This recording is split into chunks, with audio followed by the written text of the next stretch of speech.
Y cuando veis partidos de fútbol en televisión aparecen unos datos estadísticos de balones perdidos, balones recuperados, de pases acertados. Bueno, todo eso nace en 1995 a través de Fernando Mata en el periódico Diario Marca, en el que yo me sentí orgulloso de ser uno de los que colaboraba en esas estadísticas, siguiendo al entonces mi Racing de Santander, que estaba en primera división. Ese programa nació en las manos de Fernando Mata, costó mucho y yo creo que fue un éxito, y os dejo con él, nada más. Muchas gracias. Buenos días a todos, fundamentalmente a los que están, porque son, aunque no son todos los que están, claro, o no están todos los que son, perdón. Cuando me llamaron para dar una charla, pues en principio dije, joder, tantos años sin hacer nada, pues no sé yo cómo me voy a bandear. Pues haz de lo que tú hacías en aquella época, porque siempre puede haber un nexo o un hilo conductor para lo que se hace ahora. Lógicamente lo que se hace ahora no tiene nada que ver.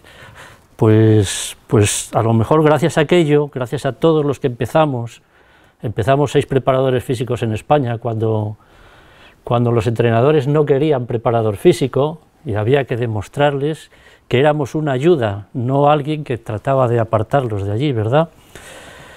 Y poco a poco se fue haciendo. Y ahora pues se hace ya las cosas, no se concibe un equipo de juveniles sin preparador físico, pero en aquella época pues lo del preparador físico pues no estaba como muy bien visto, ¿verdad? Pero yo esto lo achaco a muchas cosas. Si alguien no hubiera inventado la rueda, ahora no había coches. Si alguien no... Es imposible comprarse una moto, te lo digo como motero, y andar por ahí con una moto si antes no has aprendido a andar en bicicleta. No sé si me explico. Es decir, que va de menos a más, cada vez mejor, y lo que hoy es una novedad, posiblemente dentro de 50 años, pues puede haber gente que diga, joder, es que esto a mí ya no me llega. Bien, desde esta sala, que para mí tiene un cariño especial, todo el mundo dice la sala internacional, yo siempre la llamo sala Felipe Galloso. Es que éramos muy amigos. Perdón. Bueno, ya está. Aquí en esta sala di yo mis primeras clases de fútbol. Aquí en esta sala recibimos muchas clases de muchos tipos. En esta sala di mi última clase de fútbol.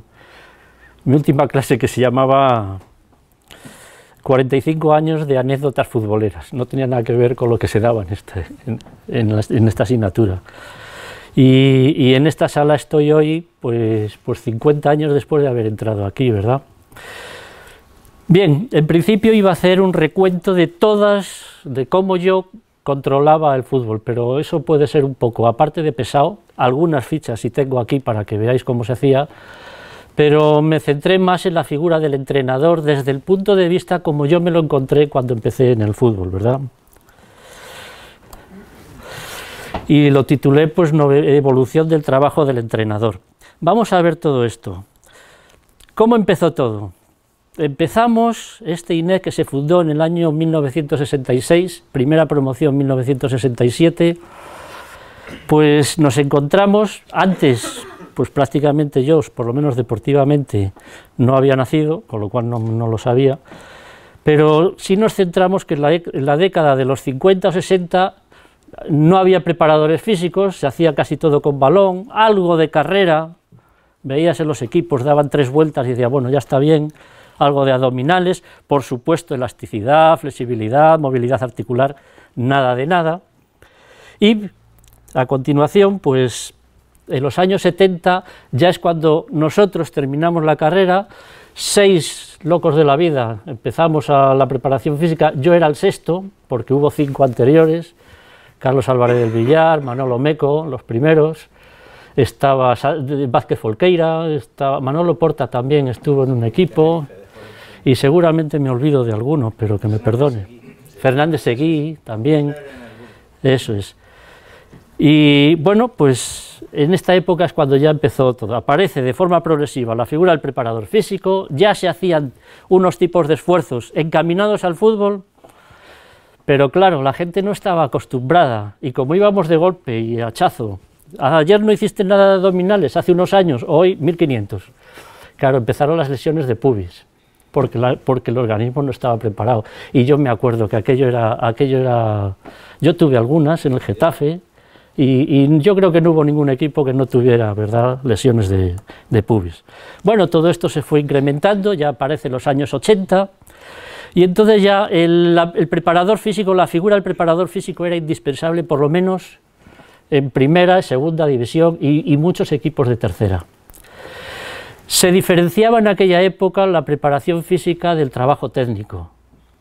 Éramos un poco, sí, muy amigos, pero yo a lo mío y tú a lo tuyo, ¿no? Y aparece ya lo que denominamos el control del trabajo. No entendíamos que si yo no puedo controlar, ¿cómo voy a planificar para el día siguiente? Si yo sé por el control cómo los jugadores me responden, podré organizar los entrenamientos después. De todas maneras, en lugar de incrementar el tiempo de entrenamiento, los entrenadores, que siempre han sido, porque no nos olvidemos, nosotros éramos ayudantes, no querían más tiempo dedicado de las 2 horas reglamentarias, de las 2 horas y media, y entonces cedían un poco de su tiempo de trabajo para que el preparador físico pudiera hacer su labor, ¿verdad? Aparece ya en la década de los 90 y una cosa nueva: entrenamiento integrado. Y luego lo pensábamos y decía, entrenamiento integrado es lo que hemos venido haciendo de siempre, pero le llamábamos de otra manera, pero bueno. Aparece la preparación física con balón, se incrementa el trabajo de fuerza, pero sin los movimientos del fútbol. ¿Y qué es lo que sucede? Pues lo mismo que nosotros tuvimos al principio, lesiones de pubis, por esta época, ligamento cruzado anterior. Era una plaga, epidemia, como dice Manolo. Y ahora sí, lo que pasa, bueno, luego de lo de ahora, igual comentarlo. Se establecen un montón de definiciones, ahora os los voy a poner. Yo una vez me dediqué a coger revistas de fútbol y me encuentro con esto: definiciones de resistencia.